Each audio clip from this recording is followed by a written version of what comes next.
Nós teremos hoje um debate muito voltado aí às implicações da reforma tributária, tanto para fins de empresas de reforma de pneus como de auto center, e dividimos o debate aqui em dois pedaços. Primeiro vamos falar das implicações para a tecnologia, e posteriormente nós vamos falar sobre as implicações para a contabilidade, para os departamentos de contabilidade.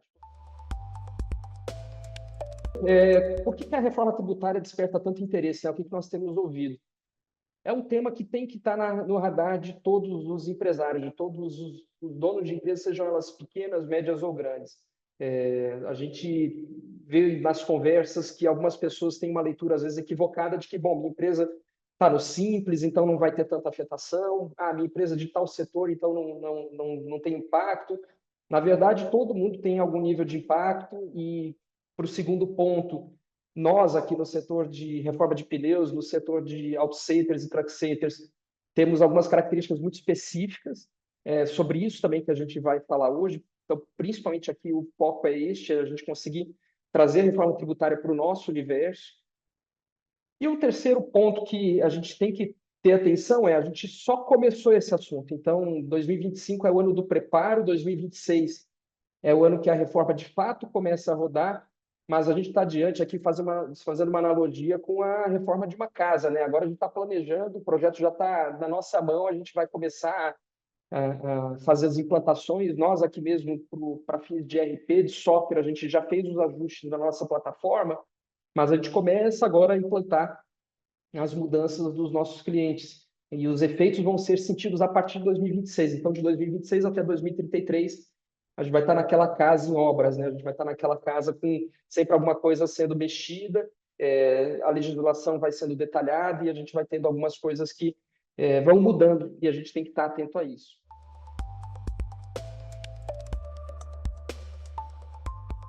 Gente, sem muito mais delonga aqui, 5 recados, não são spoilers, são 5 recados para vocês terem no radar. Se ao final do webinar vocês não tiverem uma leitura desses 5 pontos aqui, façam as perguntas, porque é sobre isso que nós vamos tratar. Então, usem o máximo aqui o tempo e aproveitem os especialistas. Nós vamos falar sobre qual é o impacto tributário, vai ter aumento de imposto, como é que se mede isso, qual que é o efeito prático da reforma em termos de carga.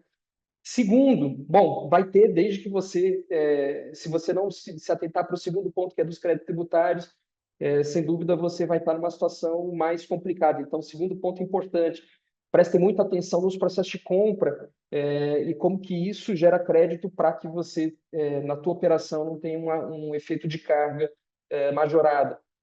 Terceiro, tem mudanças? Bom, tem mudanças. Isso é mais burocracia, de certa maneira, né? Essa analogia que eu fiz da reforma da casa, ela é verdade até 2033. Então, a gente vai ter mudanças até 2033, quando lá na frente a gente vai ter aí um ambiente muito mais simples. Mas enquanto nós estivermos mudando, tem sim coisas importantes para a gente estar atento.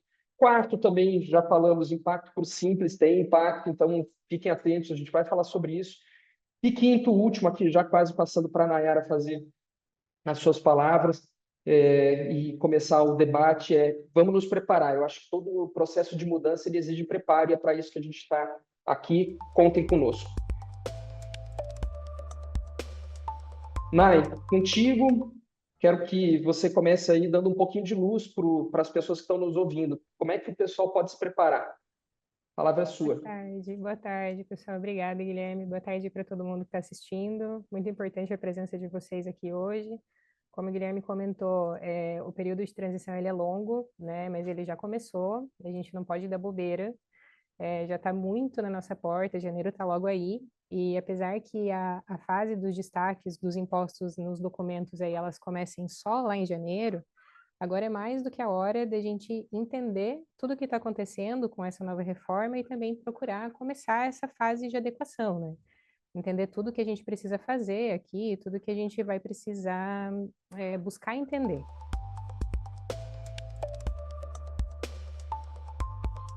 Antes de eu detalhar um pouquinho mais a respeito aí de como vão funcionar esses créditos, né? Só vou deixar aqui para vocês o slide para vocês acompanharem essa situação que comentei das alíquotas, que elas realmente vão ser graduais, até a gente chegar lá em 2033, que é a extinção total, né?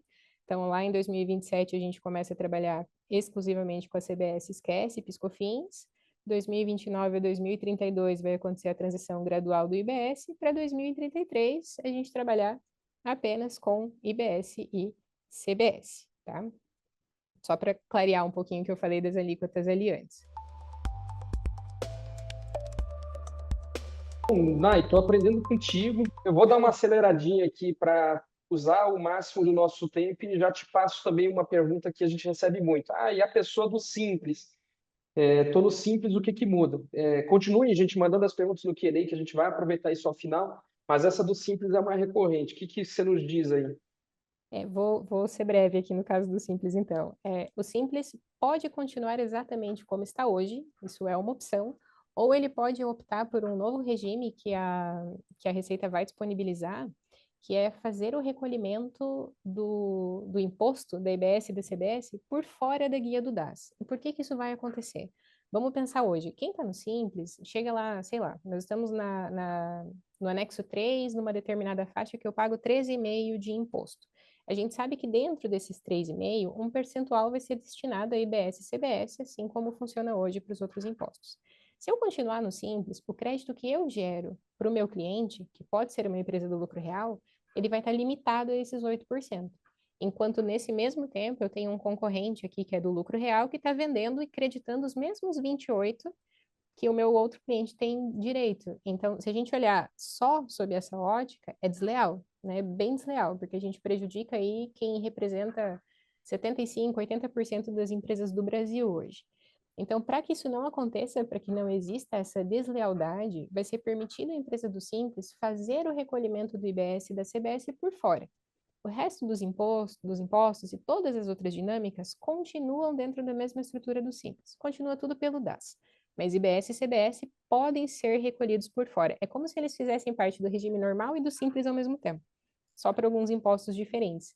E aí, o que vai ser importante? Controlar crédito, né? Então, a empresa do Simples vai se creditar e vai ter os débitos também dos impostos IBS e CBS. E isso é muito importante, porque assim, você é empresário do Simples, quem são os seus clientes? Né? Você tem clientes do lucro real? Você não tem? Você atende consumidor final? Isso é uma preocupação para você? Não é? Então, esse é o momento de analisar teu portfólio de clientes e de fornecedores para entender de quem que eu estou comprando. Eu preciso de crédito? A pessoa que está me vendendo vai me gerar crédito? Para quem que eu estou vendendo? Eu gero crédito? Quem vai comprar de mim precisa desse crédito? Porque é o momento de definir essas estratégias para não perder mercado, né? E acho que para isso, mais do que nunca, e para todo o resto das coisas que eu já falei, ter uma assessoria, buscar informação, estar informado é assim primordial. Muito bom. Ai, obrigado. Bom, vamos passar um pouco aqui agora, ouvir um pouco da parte contábil. De estar, além de vendo bastante pergunta aqui no chat, eu estou vendo também que a gente passou já de 100 participantes online, super legal. Então vamos privilegiar esse bate-papo, assim, vamos trazendo pontos que acho que ajudam as pessoas a terem uma visão geral. Marco, a Nayara já deixou todo mundo assustado, de cabelo em pé. Não, Agora, vamos lá, vamos lá. agora você baixa um pouquinho o cabelo aqui, conta pra gente. Tem coisa, Sim, vamos lá. tem ponto positivo, tem coisa boa na reforma? Tem coisas boas. Bom, primeiro quero agradecer aí o convite de vocês, Gui e Nai. Ela assim esclareceu muito bem várias dúvidas que são de todos, né? Então, dá boa tarde para todo mundo aí, para todos os recapadores aí do Brasil.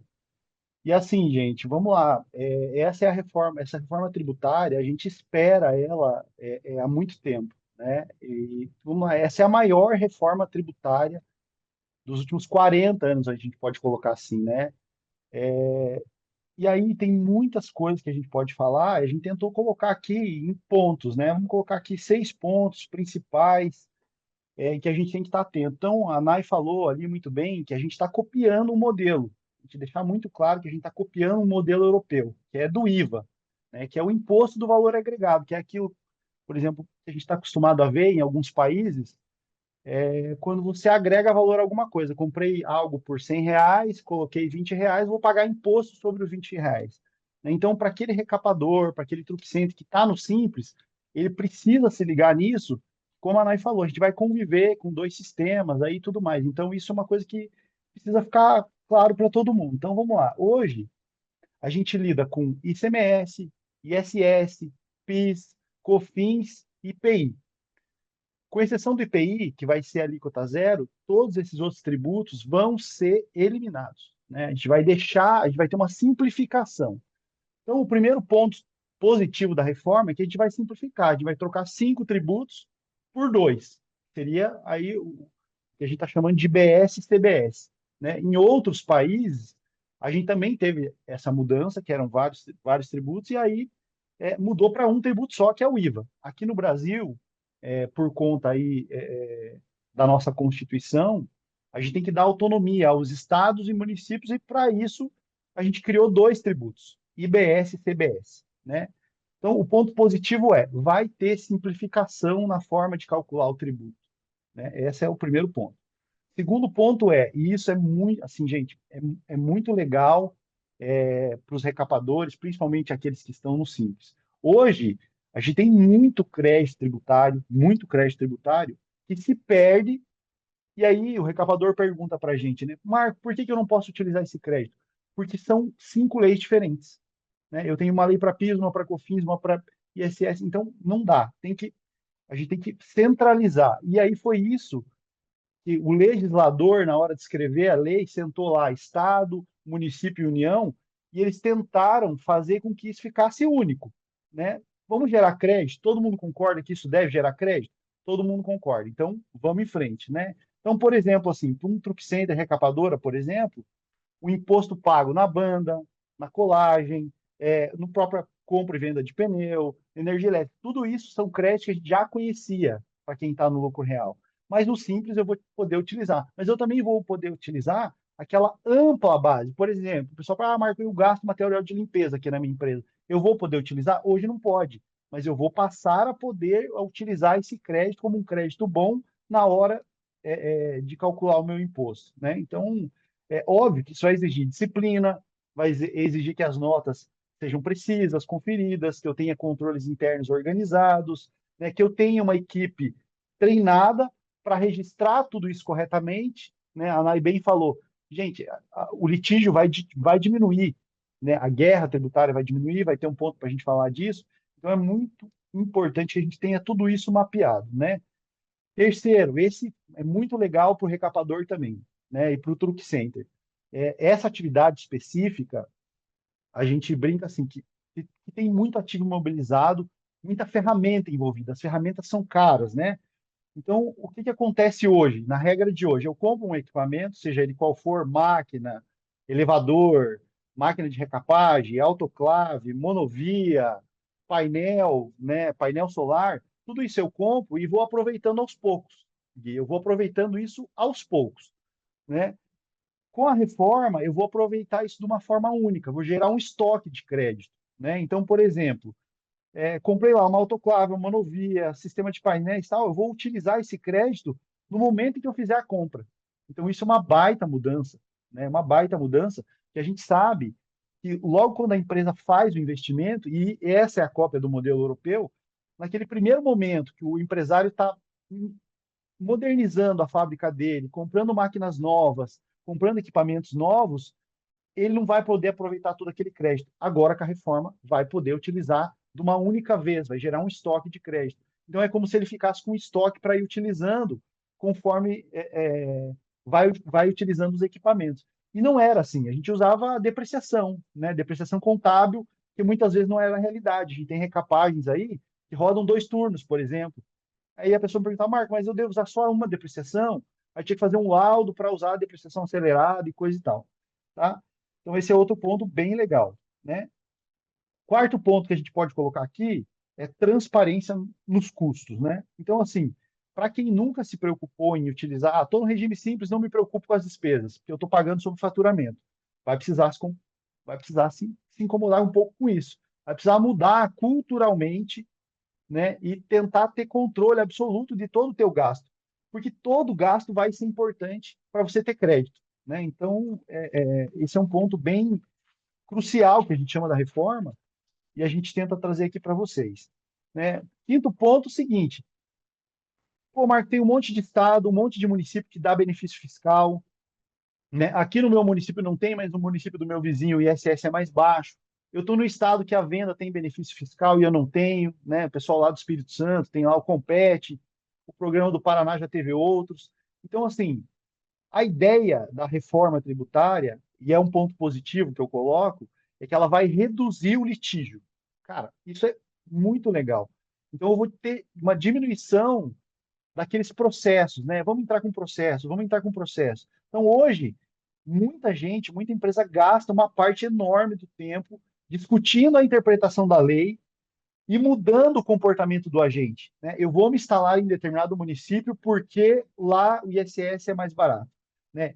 Via de regra, com a reforma, a tendência é que isso haja, perca espaço e o jogo fique mais leal para todo mundo, né? Então isso eu crio uma isonomia, uma coisa mais franca, onde todo mundo sabe a regra do jogo. Não é assim, ah, vou para o Paraná, eu tenho incentivo, vou lá para o Espírito Santo, tem incentivo, vou lá para Mato Grosso, tem incentivo. Não, então isso vai reduzir, né? Outro ponto, o sexto ponto que eu coloquei aqui é o incentivo setorial. E aí vamos pegar só o setor de reforma de pneu e recapagem. A gente não pode esquecer, isso é fato, né, gente? A gente não pode esquecer que 75% do transporte no Brasil é feito via rodoviária, né? Então, o que que isso significa? Que recapadoras, truck centers, têm um papel importantíssimo nessa cadeia. Uma assessoria estratégica nesse momento para o recapador e para o truck center, mas eu ampliaria isso para todas as empresas, né? Ao longo dos últimos 20 anos, a gente ajuda empresas a caminhar nessa regra que já está hoje. A regra já está posta e o sistema tributário do Brasil não é o mais fácil. A gente vive num manicômio tributário, né?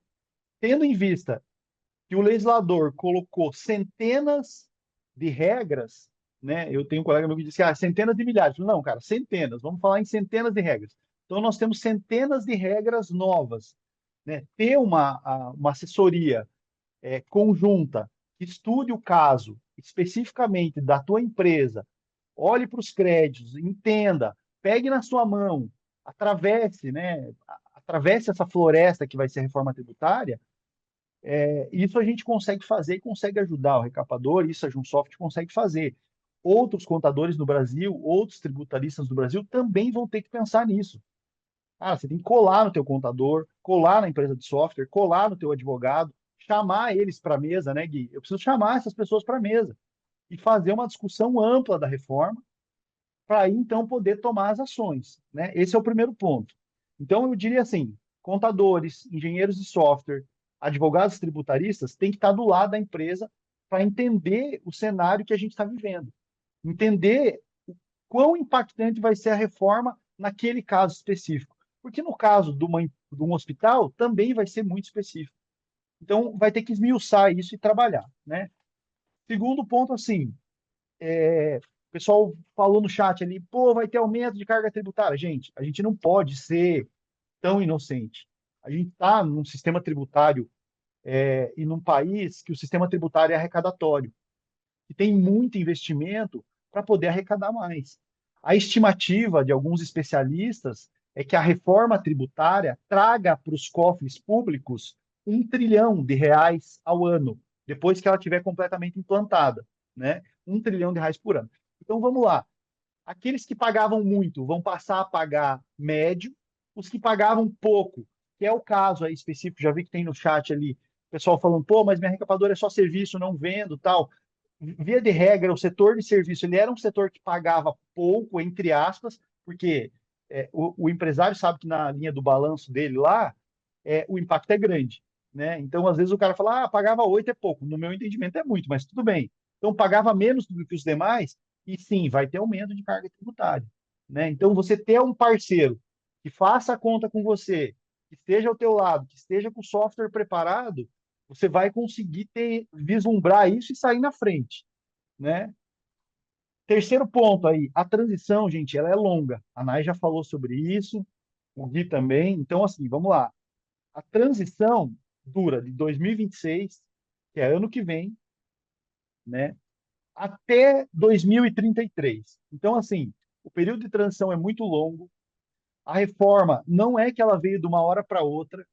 Então, assim, pode ser que muita gente, muitos dos nossos recapadores estão aí, truck centers, estejam ouvindo isso pela primeira vez ou ouviram no noticiário durante esse ano, né? Depois da aprovação da lei, lá em janeiro 214, olha, a reforma tributária está aí. Mas ela já vem caminhando há muito tempo e o legislador pensou numa fase de transição para a reforma. Então, a gente pode dizer, eu posso afirmar, que isso vai exigir um duplo trabalho, uma dupla contabilidade, um duplo trabalho para o sistema, um duplo trabalho para o advogado tributarista. Né? Então, você tem que ter um sistema preparado, estando com o contador ali pegando na sua mão, o advogado tributarista, você vai compor esse time e vai conseguir atravessar a reforma tributária. Né? Mas falando para o gestor, recapador ou truck center, a hora de revisar o processo. Como é que está meu processo? De quem é que eu estou comprando? Para quem é que eu estou vendendo? Quem são os meus principais clientes? Ele é pessoa física? Ele é pessoa jurídica? É para o recapador que tem pátio? Cara, é só terceiro, caminhoneiro, CPF. Ah, não, é uma empresa, é uma transportadora. Isso tudo vai fazer diferença. Isso tudo vai fazer diferença. Então, ter alguém, uma assessoria do lado, é fundamental importância, né? Ponto, que aí é um ponto que eu diria assim que é para o truck center, é para a recapadora, mas é para todo mundo. Competitividade. Cara, a linha vai ficar muito tênue de competitividade. A ideia é que o jogo fique igual para todo mundo, né? Então, falando em competitividade, equilibrar o jogo com os maiores, porque, vamos lá, gente, as grandes companhias, elas já investem muito na contabilidade, elas já investem muito em um bom software, um software, já investem muito em escritórios tributários, né? O menor não tem essa oportunidade porque é investimento. Então, ele precisa começar a pensar um pouco que a regra tributária vai ficar equivalente, e aí eu vou conseguir ganhar competitividade. Pô, eu vou conseguir competir com aquele cara que está com um bom planejamento. Então, isso é um ponto de atenção. Né? Eu ser competitivo na parte tributária, na regra tributária, vai me fazer vender mais, vai me fazer eu fazer mais recapagens, mais balanceamento, mais geometria. Então, eu preciso pensar nisso. Né? E aí a gente não pode deixar de falar que assim vai haver um aumento do custo de adaptação, como tudo. Né? Para se adaptar ao sistema, você vai precisar pôr o dinheiro, pôr a mão no bolso, não tem jeito. Nem tudo são flores, né, gente? A fase inicial da reforma, ela já tem data e hora para começar, né? É 2026. O período é longo? O período é longo. Mas se eu não me preparar, acaba ficando complicado, né? Então, bom sistema de gestão, equipe contábil atualizada, treinamento, né? Eu sei que vocês estão preparando coisas legais aí, né, Gui, para treinamento do sistema e tal, coisas gravadas e tal. Então, o pessoal vai precisar fazer investimento. Puta, eu não tenho tempo de assistir. Cara, você vai ter que assistir, põe teu colaborador para assistir, para poder ter esse efeito E para nós é melhor. custo também, viu, Marco? Teu Eu ponto do sei custo para disso. nós também, empresa, como é para ti, né? A gente acaba tendo que Para nós estudar, também. aprender, Cara, viajar, dedicar é, time, é isso. tá todo mundo aqui com as pós da reforma tributária finalizando ou já finalizadas, e aí você faz a pós e assiste mais 10 cursos e vamos e participando dos seminários, e assim, não tem fim, gente. A reforma tributária, ela é densa, ela é complexa, e a gente tenta mastigar para trazer para o dia a dia, né? E aí, um ponto que a Nai também já tocou é precificação, né? Pô, vou mudar a forma que eu comprava, a forma que o meu cliente me pagava, como é que eu precifico isso? Eu digo a todo recapador que eu visito, eu digo o seguinte: você tem a sua planilha na mão? Você sabe dos seus custos? Você sabe exatamente quais são seus custos? Você sabe exatamente o impacto tributário com a legislação de hoje? Você sabe exatamente o impacto tributário que o tributo tem no seu DRE? Você sabe disso? Se você souber disso, ótimo, porque isso vai mudar. E ele pode ter acréscimo, você vai ter que fazer repasse, né, na forma do cálculo e tudo mais. E aí, o último ponto, que não tem nenhuma novidade nesse ponto, tem uma novidade na forma de arrecadar. A gente está chamando de, né, o legislador chamou de split payment. Cara, o que, que é isso? Porra, um termo em inglês. Puxa vida, que troço complicado. Cara, vamos dizer o seguinte: o split payment, para os mais antigos, como eu, é, ele é o imposto de renda na fonte. Ele é um imposto de renda na fonte. Só que como o sistema bancário, KNAB, o sistema de arrecadação, né? Todas as declarações, todos os SPEDs, tudo isso evoluiu, o sistema de arrecadar o tributo também vai evoluir, gente. Mas eu sei que muita dúvida ainda fica, como é que... Acho que tem muita questão aí de reforma ainda para a gente debater. Então, muito feliz com a receptividade, com a interação, com a dinâmica, muito feliz com a participação do Marco e da Nayara, que acho que se complementaram muito bem, e vejo, aqui está claro que a gente tem que tratar mais desse assunto, falar mais sobre isso, então contem conosco, tanto diretamente aí, nos procurando, contem também com o time, e em especial vamos ver se a gente programa mais iniciativas, que acho que é bom para todo mundo, a gente esclarece dúvidas, a gente aprende com vocês, vocês aprendem conosco, a gente troca experiências. Isso dito, pessoal, nós já passamos aqui do horário. O marketing aqui já mandou todas as respostas que nós demos vão estar disponíveis. E sigo aqui, então, devolvo a palavra para a Rafa, que fez a abertura, para deixar recados finais. Muito obrigado, uma boa tarde, boa semana.